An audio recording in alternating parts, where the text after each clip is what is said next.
Yeah, I think so. So we're looking at you, right? We're not looking at that Yeah. thing. Yeah. You just ignore him. Pretend like nothing's going on here. Okay. And Eric is C. C. Spelled the right way. You're a C. Okay. Yeah. Charlotte, like Charlotte's Web. Yeah. Yeah. Yeah. Okay. I'm just trying to refresh my memory. All right. I am We set. is when you is. Quiet on the set, people. All right. always I just wanted wanted to to say say that. That's good. Yeah. All right. So let's start at the beginning, and whichever one of you guys wants to talk, just jump in. So, why on earth? Big question. Why would anybody want to go around the world on a 36-foot yacht with two little kids? Yeah. Why? It's a wonderful life. It really is. They're going to have adventures and experiences that children in America and most of the world never will get to see. They'll get to interact with cultures people read about in textbooks. They're going to be walking down the streets actually getting to know those cultures. They'll learn languages. They'll get to make decisions based on real-time decisions. I think it's a wonderful life. Yeah, and it really was too. I mean, we were in Mexico traveling around through Baja and the mainland Pacific coast for really about 2 years, and really had great experiences through that. They get to spend their whole time with their family. Yeah. You know, they're not in daycare. We're not in work all day. They're with their family. You know. Close quarters. Yeah. Hey, Allison, real quick. I just want to do one thing real quick. Right. Close quarters. Is that an issue with two little kids? You know, it's kind of view the boat as a fort, right? A very safe, cozy fort, and you spend your time outdoors. Our kids swim and paddleboard and hike and walk. Sure, the boat's small, but it has everything we need. Yeah, and I think another part too is that there's a lot of things that we gained from that lifestyle, and that we're hoping to get back to at some point.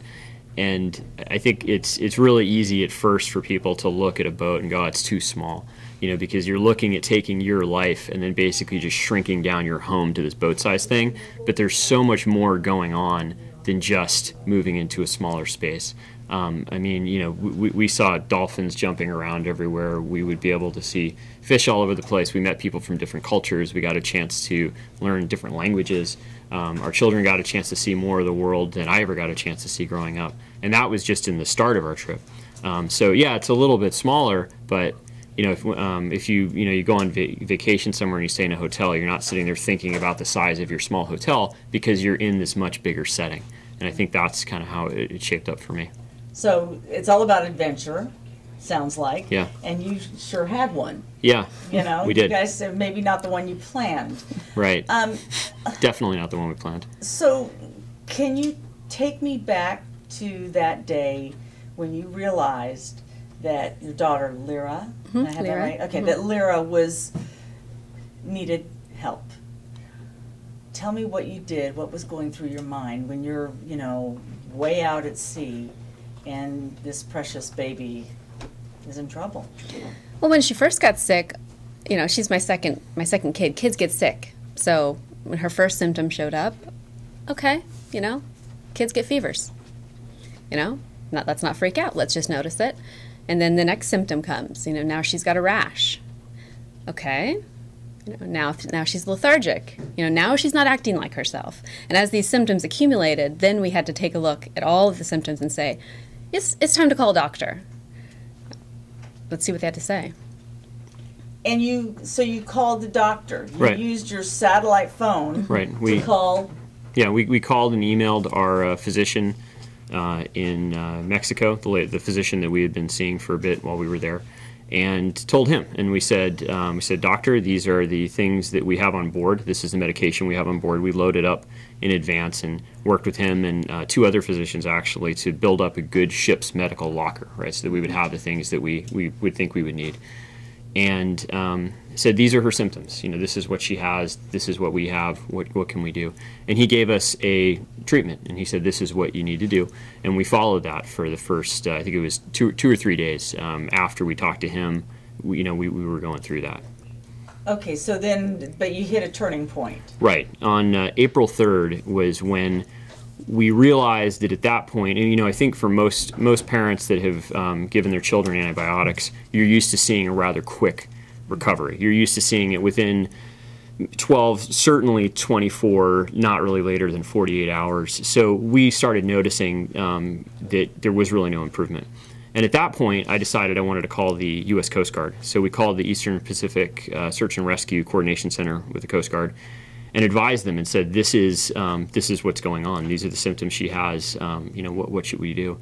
And at that point, the Coast Guard said, we'll call you back in about a half an hour. Keep your satellite phone on. And we're going to get one of our Coast Guard physicians to consult with you. And we said, okay. So we left the phone on in the cockpit, and I think we went down to, make breakfast for the kids or, whatever was going on that exact time, and, waiting for the phone call. And you didn't get a phone call? No. We walked back. I walked back into the cockpit about 25 minutes later because I was a little antsy, go figure, and saw that there was a SIM card error on the phone. So I turned the phone off, turned it on, did all the things you would expect to do. Took it out, kind of clean it with vinegar, clean it with alcohol, everything I could ever think to do to fix a SIM card. Right, I remember I said, look, what about the phone call? And he said, yeah, it says SIM card error. And people, we have electronics. Some things happen. You restart your computer. So at first it didn't occur to me that this was a problem. I just said, well, take the battery out. I don't know how a phone works, but I didn't realize how serious this issue was. Yeah, so I kept going with it. Then I tried, well, maybe that there'll be some emergency numbers that will work. I'll try 911. I'll try star 911. I'll try star this, star that. So I spent about another half an hour trying to go through the emergency protocols for it. We really looked at it, and then at that point, when I realized that our phone we were no longer able to talk to our doctor or the Coast Guard's doctor, and our daughter wasn't getting any better based on the treatment that was given to us, we now were in a really dangerous spot. And I'm sensing that your blood pressure is probably starting to rise at this point. I mean, are you starting to panic a little bit? Well, you're sitting here, and there's not much else. What else can you do? She's got to get help, and we have no way to communicate now. Yeah, I think we had one last option, which was to hit the EPIRB. Yeah, I think from my perspective, for better or for worse, as a commercial captain, you go through a lot of training on having an order of operations to go to when things go bad. You do this, then you do that, then you do this, then you do that. There's layers that you go through. But when you get past a certain layer and you're actually looking at your no kidding search and rescue beacon, you've gone. We've left the land of this is an adventurous trip with the family, and we've gotten into this is life and death now. So at that point, when I knew that the only way that we had left to communicate with the Coast Guard was to send them a search and rescue beacon ping, for lack of a better word, it was obviously very stressful, but at the same time, it was time to do what needed to get done, and but it's never something. It's never something you're prepared for. I mean, he's the one that said to me, and he was the captain. He had his captain's log in his hand as he's standing there saying, just looking at this, we've got to hit the EPIRB. And that's sailor speak for that's it, game over. Yeah. The boat is bye-bye. Trip's gone, boat's gone, everything's gone. Right. And it's not like we thought about it. Our daughter was sick. If this is our only option, then. Yeah. On the one hand, it was our home, and it was our home for years, and it's where we raised our family. But on the other hand, it's just a boat, and you have to you don't even have to say that you have to prioritize your family over a boat. That's a ridiculous thing to even say. So on the one hand, it's hard to do, but if you put it in context, it's not a hard decision to make at all. Was there any point where you thought you might lose Lyra? I didn't allow myself to think that. She was sick and she needed help, so we did what we needed to do. And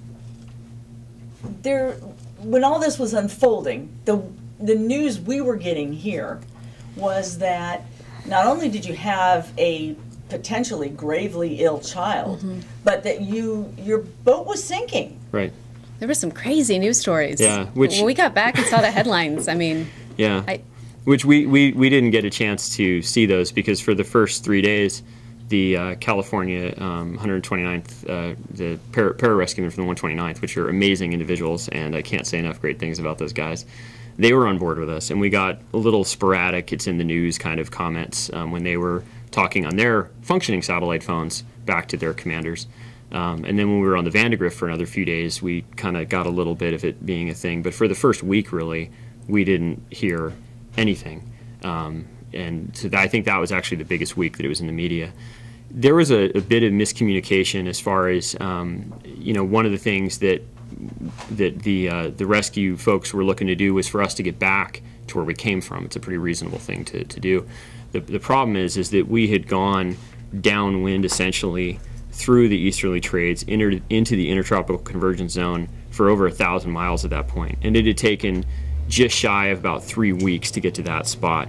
So to go backwards through that would take 3 to 4 times as long potentially, and now you're creating a lot more variables in addition to the fact that that decision had to be made right then and there in the cockpit of that boat, and the decision had to be made: do we reroute the USS Vandegrift down to come get you in 3 days, or do we leave them up there and head back on this possibly 6, 7, 8 week trip to Honduras or some Latin American country with a sick child? With a sick child. Right. That just required us to initiate this huge rescue effort. So if you had the ability, because you said you had a well-stocked medicine cabinet, Right. if you'd had the ability to talk to the doctor again, do you think that you would have been able to ride this out, that Lyra would have? Absolutely. We didn't use anything on board. We didn't use anything that we didn't have on board. So what a lot of this came down to is, as trivial as it sounds, this comes down to how you administer medication to a 1-year-old, which is difficult to do. When a 1-year-old spits out part of the antibiotics that you've administered them to orally, do you give them the same amount again? Do you give them half the amount again? What happens if they do it 3 times in a day? What do you do? How do you make it work? And that's a technique thing, and that's just the understanding of this is how you do it. And the folks from the 129th, the California National Guard, were able to do that, and I absolutely believe, I could tell you how to do it right here. They used their satellite phones to call their doctors to ask Right. the same question. Yeah. And they brought antibiotics, but their doctor said, no, keep using the ones that the Kaufmans are, Right. And are this- providing, yeah. but administer via this technique. Yeah, and we had the syringes on board. We had everything on board that we needed to do. So what goes through your mind when you see these paratroopers jumping Oh my gosh. out of a plane or a helicopter, whatever it was, C-130, onto the yeah. C-130, onto the Right. deck of the Rebel Heart?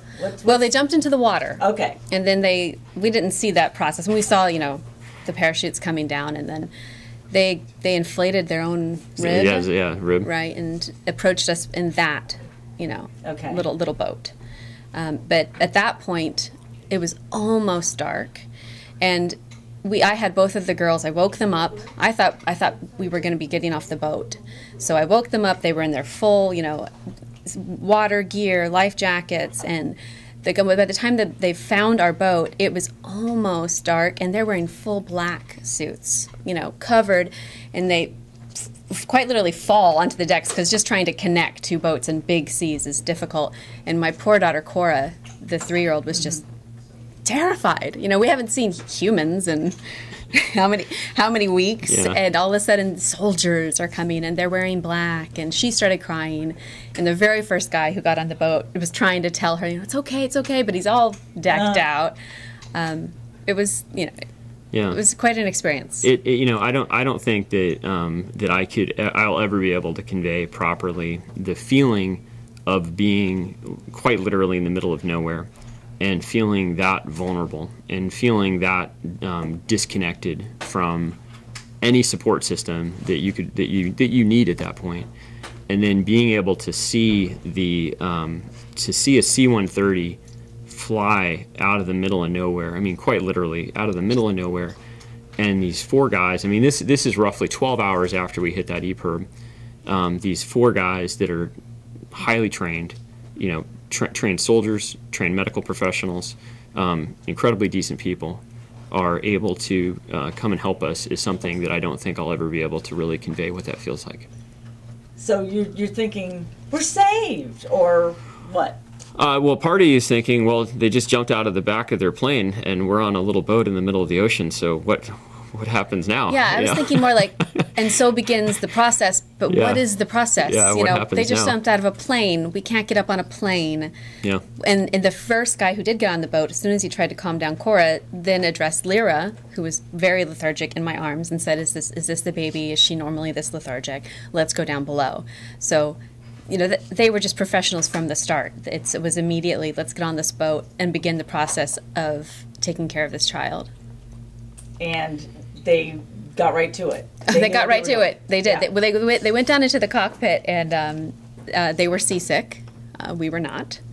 And the one who started administering to Lyra had to control being seasick intermittently with working with her. I mean, he was so strong. It's very hard to work through seasickness, and he just kept going. Yeah. So let's talk about what was going on back here, because as this is going on, this drama is unfolding, and your daughter's life is being saved, and you're having to scuttle your home, your boat. People back here, first there's this sense that everybody's just like, oh, I hope they get to him on time. I hope that little girl's okay. I hope this, blah, blah, blah. And then once they've arrived and it appears that you guys are all going to be saved, then it changes. And now it's like, what the hell were those two parents thinking? Right. They shouldn't. Who would take two children out on a boat? Who would do such a thing? Who would do such a thing? Are they crazy? Right. What do you say to that? I think that what I learned a lot about the response from this is that I think, and I'm as guilty of this as anybody else, is that I think it's very easy to look at 30 seconds or perhaps 10 seconds of what you see in the news and believe that you have enough information to have a very strong opinion and outright condemn another person and really feel and know that you know what's going on. I think a lot of people thought that we grabbed a 6-pack of beer and hopped in a boat and headed to Tahiti. Fates be damned, let's do it. And that wasn't the case at all. And I think when we actually talked to people or heard from people who did take just a little bit of time and go through the actual events that happened and what led up to our emergency, and understood a little bit about where we came from, then those people were much more representative, I think, of a kind of a rational response. I think that there's it's a little upsetting that people have that need to have such a knee-jerk reaction so quickly. Yeah, and they're saying you're a bad mom. I'm not a bad mom. You're not a bad mom. Yeah, I'm not a bad mom. You're a great mom. Oh, thanks. When people don't understand something, I think it's much easier to speak negatively about it. We had tremendous support and still have tremendous support from the sailing community, from the live-aboard community, which is people who don't just go to their boats on the weekend, but they live on their boats like we did, and from the families who, there's tons of people who live on their boats with children. Just in the Pacific puddle jump that we were trying, that crossing, there were 4 other boats with infants. Our daughter Lyra was the oldest of the infants crossing. I think the youngest was 4 months old. People do this all the time, and I think that your average American or your average consumer doesn't really understand the difference between real and perceived danger, because any person who said that we were putting our children at risk, if they put their children in a car and drive on a highway, they are doing something every day far more dangerous. Far more dangerous. So I couldn't really take those comments seriously because, as far as I was concerned, we were doing something much less dangerous with our children than what the commenters do every day. Yeah. So now, here we are. You guys are filing a lawsuit against the satellite phone company. tell us about that. Why? How did we get to here? Yeah. I mean, Yeah. you probably had a lot of thinking, and you've been laying low. Right. You know? Yeah. So you've had some time to think. Hiding from you guys. Yeah. Well, Yeah. Sorry. Too bad. You found Yeah. us. You caught us. Yeah. So how did you get here? So, we had a lot. The first things that we did when we got back on land was take care of ourselves, take care of our daughters, and make sure that we had, that was our home. Those were all our things. So real basic things, right? Like, do you have enough socks? We need groceries. We need to get a car so we can get back to San Diego. We got to make sure we have jobs. The real basic needs things that you got to have. We had to start on those. And then we started taking our time kind of piecing together the events that had happened. And we knew the phone had failed, but we didn't know why the phone had failed. The phone very well could have failed because of something that we had done, or just a random act of badness could have caused the phone to fail. But we then learned from someone in the satellite phone industry who helped us out a lot by digging into it a little bit, that in fact that wasn't the case, that the exact minute that our phone failed on April 3rd in the middle of the Pacific Ocean, our phone was deactivated by our satellite phone provider.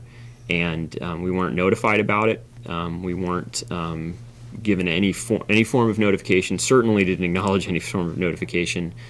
And then the one that really got to me was in a sailing publication, a maritime publication. Somebody from that company defended themselves and said that that's something they would never do. It would be illegal for them to do that. That they understood that the people who use those phones, they use them for emergency purposes, and that without kind of, it doesn't take a genius to connect the dots, but really saying that what I'm saying, calling me, I'm lying, and it's not true. And I think the evidence clearly indicates that they did what they did, and that was the action that ultimately started a chain of events. And that recklessness lost us our home. Our home is gone, and I have friends who are sailing oceans right now, who are on their sailboat, out adventuring, and I don't ever want this to happen to anyone else. Anybody who uses this type of product is out, away from, a mailbox in the suburbs. They can't get to their mail. They're depending on a company like this to make sure that they can get in touch with people when they need to. I don't want this to happen to my friends or anyone else. I was on the phone, with that satellite phone company the week before we left. We, making sure our billing information was up to date. I was talking to these people, and we weren't the only people affected either. There was actually another lady who emailed me when she heard about the story, because her husband, I believe, was going between Fiji and I think Tonga, and also had the same satellite phone service company, and his phone was also deactivated as well while he was out in the middle of the ocean. So this happened to a lot of people. Fortunately, for most people, the odds of you being in an emergency at the exact same time that it happened to you is pretty small. But it's playing with people's lives. Yeah, we weren't lucky enough in that case. For you guys, it was the perfect storm, right? Yeah, it was pretty bad. The only real luck that we had in it was the fact that we were at least able to talk to the Coast Guard first thing in the morning, before our SIM card was disconnected. So they knew what they had on their hands. Yes. It wasn't just a rescue. It was a send in some paramedics. Send in a pediatric kit. Yeah. They had some information. Yeah. Right. Yeah. Okay, so now you're back on dry land. And here we are. Here you are. You're back on dry land. You going to do this again? Do you want to put those girls back in a boat and head out again? Yeah, absolutely. Yeah, we really do. Wonderful life. Yeah, it really is. Sailing ruins you for everything else. Really, you never ever want to go back, and we're back, but we will get back on board with our kids, and we will travel the world. And what about the girls? Are they scared now? No. My oldest says, I miss Rebel Heart. Yeah. I miss my boat. I miss my home. No. But yeah, believe, I think perhaps, in the same way that there were all those boats that made it safely from Mexico to Tahiti this year with young children, I think people focus a lot on that day of like April 3rd with us, and that day in the water, and they forget about the 2 years before that, we crossed the Sea of Cortez 3 times. I single-handed from Ensenada to Puerto Vallarta. We've been up into the Baja Sur. We've been on the Pacific